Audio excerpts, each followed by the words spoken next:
Bonjour, nous sommes au Togo dans un contexte qui n'échappe pas à la crise économique mondiale, à la crise alimentaire mondiale. Depuis 2020, le monde traverse une crise sans précédent. La crise à la Covid-19 est succédée par la crise de la guerre en Ukraine, avec les conséquences sur les réserves alimentaires. Que faut-il faire? Les inflations et les augmentations de prix des denrées alimentaires avec la rareté de ces ressources ont suscité des intelligences. Des jeunes étudiants sortis fraîchement de l'école ont voulu ajouter à la théorie la pratique.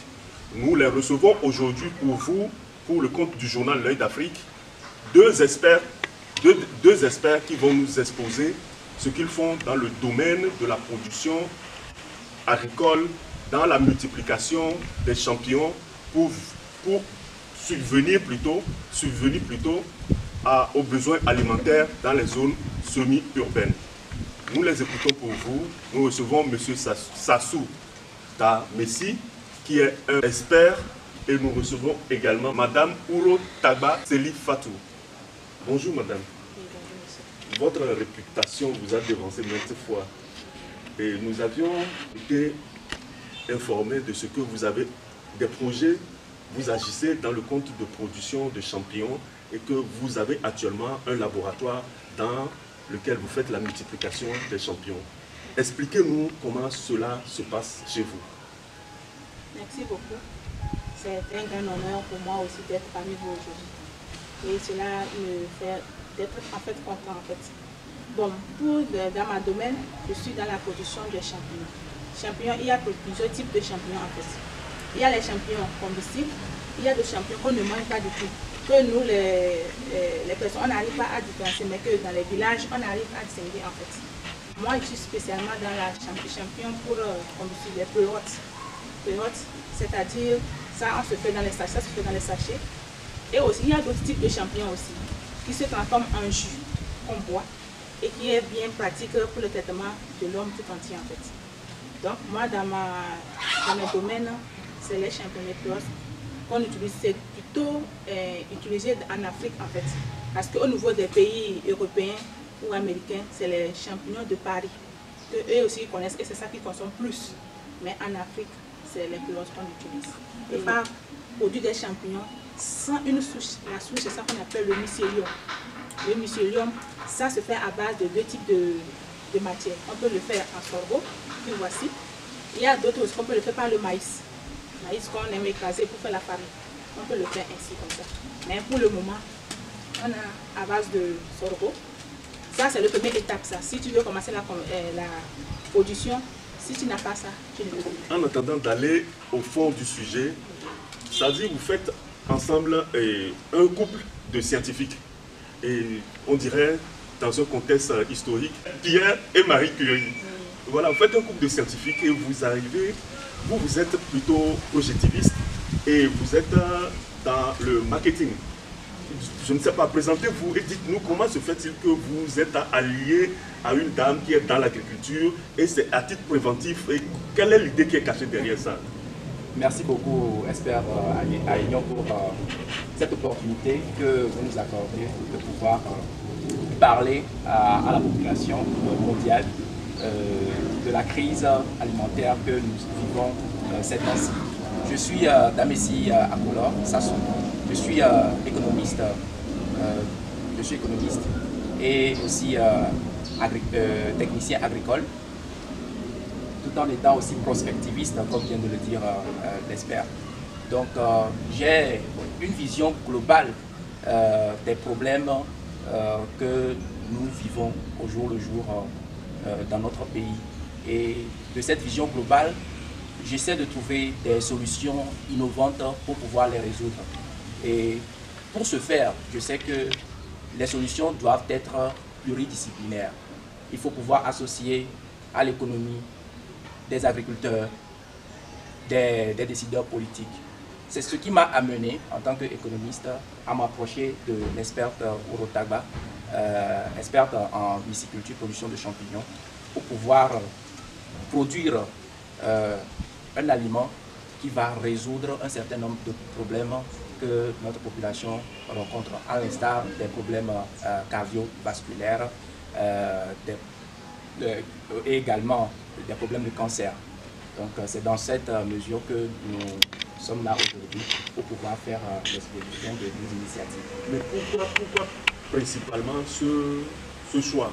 Pourquoi vous n'êtes pas allé faire un choix sur le maïs? Pourquoi ne pas aller faire un choix sur la tomate? Et pourquoi est-ce que c'est sur les champignons que vous avez accès vos pensées, vos initiatives de précision dans le domaine agricole? Merci beaucoup, Esper, pour la question. Je dirais qu'effectivement, en tant que planificateur et prospectiviste, je me suis basé sur le document du PENIASAN, la politique nationale d'investissement agricole et de sécurité alimentaire et nutritionnelle, qui recommande le champignon comme une culture ayant un potentiel de pouvoir générer des revenus substantiels aux petits producteurs ruraux qui n'ont pas un grand accès à la terre, au foncier, pour pouvoir réaliser les cultures comme le maïs, la tomate, etc. Donc ça voudrait dire que avec le champignon, on peut commencer avec les petits moyens qu'on a. Et on peut réaliser des profits, des revenus qui sont économiques et qui permettent de lutter contre la pauvreté et à la fois d'atteindre l'objectif d'éliminer la faim. Donc c'est un choix stratégique pour pouvoir réaliser rapidement des revenus pour le producteur et aussi d'apporter de la nourriture de qualité pour la population en soi. Et par après, il y a d'autres spéculations que nous allons aussi travailler dessus, toujours en nous orientant avec le plan national. Merci. Vous défendez, disons en quelque sorte, la stratégie de l'État en matière de lutte contre la faim, la pauvreté, la production abondante associée à la gouvernance foncière.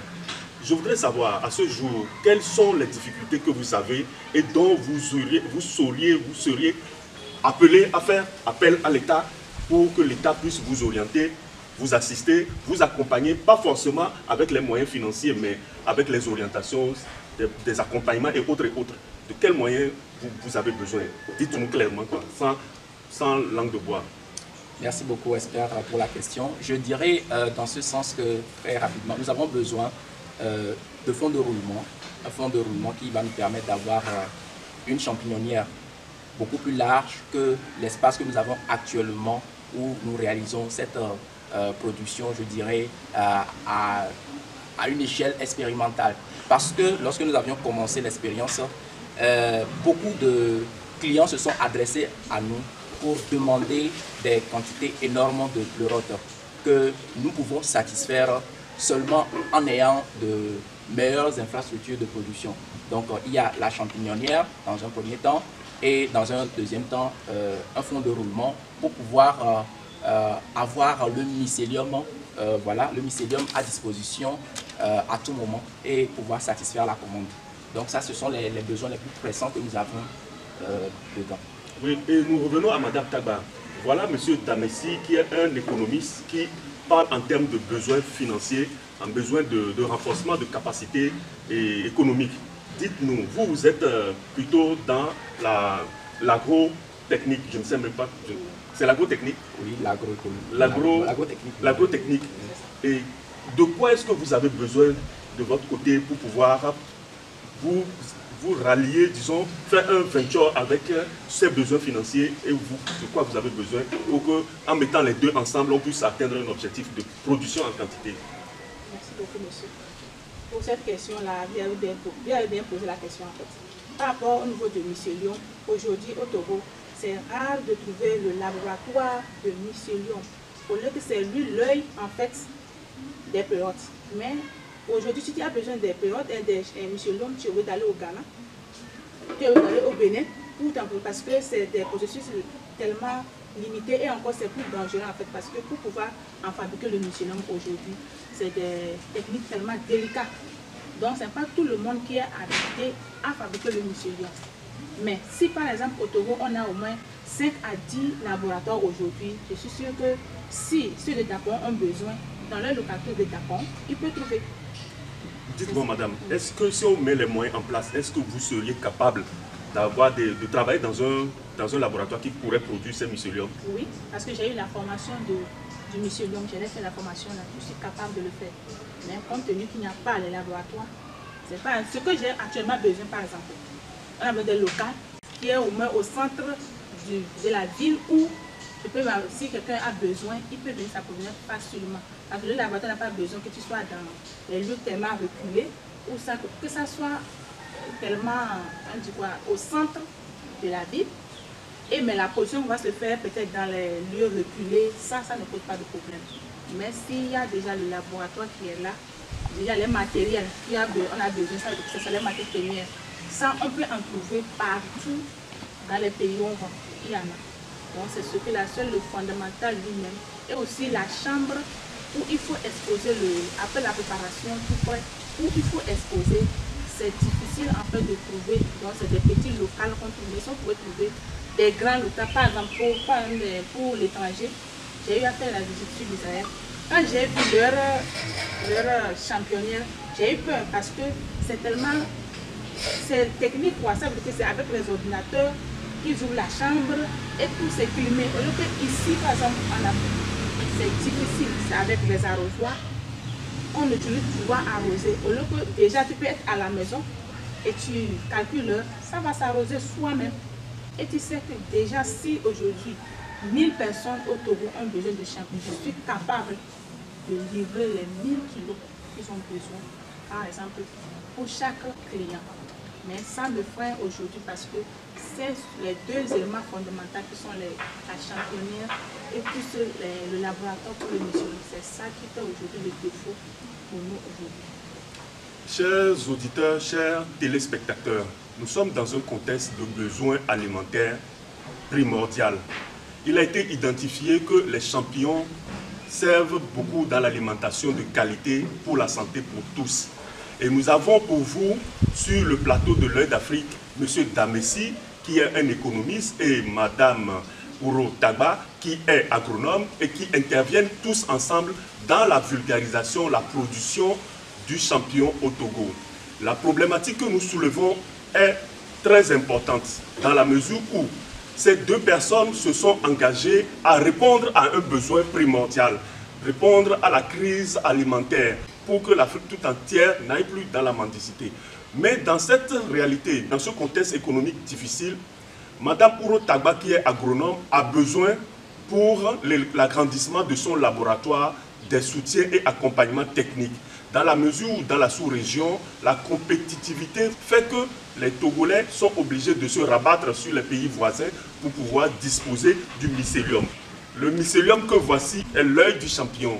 C'est grâce à ce mycélium qu'on peut produire le champignon qui est indispensable à l'alimentation.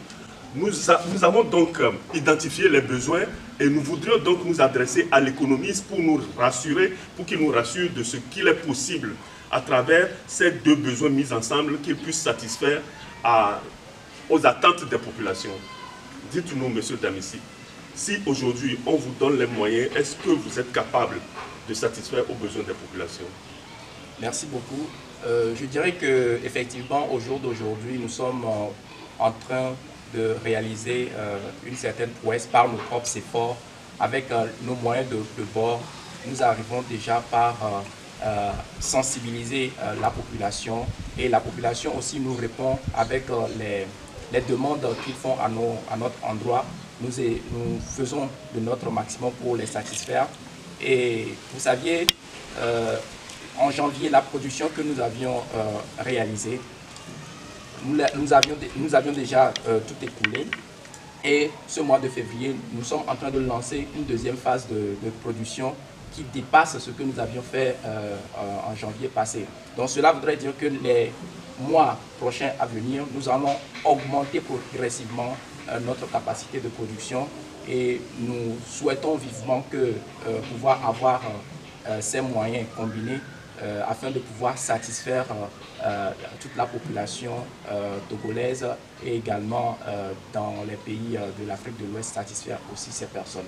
Donc nous sommes engagés à faire de la consommation des champignons un véritable facteur pour assurer la longévité des populations en Afrique subsaharienne surtout. Merci beaucoup, Monsieur Damessi, et merci beaucoup, Madame Ouro Taba, pour cette visite heureuse que vous venez de faire sur les plateaux de l'Œil d'Afrique depuis le siège de FIGEF à Kégué. Nous vous remercions pour ce passage, ce bref passage, et qui nous apporte beaucoup d'informations et beaucoup de l'eau à la bouche, surtout que les champignons sont agréables à manger. Il fait auto-larguer. À Dubaï, y a du love dans le ciel. Porti-porta dans le dossier. Nouveau dossier, nouveau dossier. Nouveau dossier, nouveau dossier.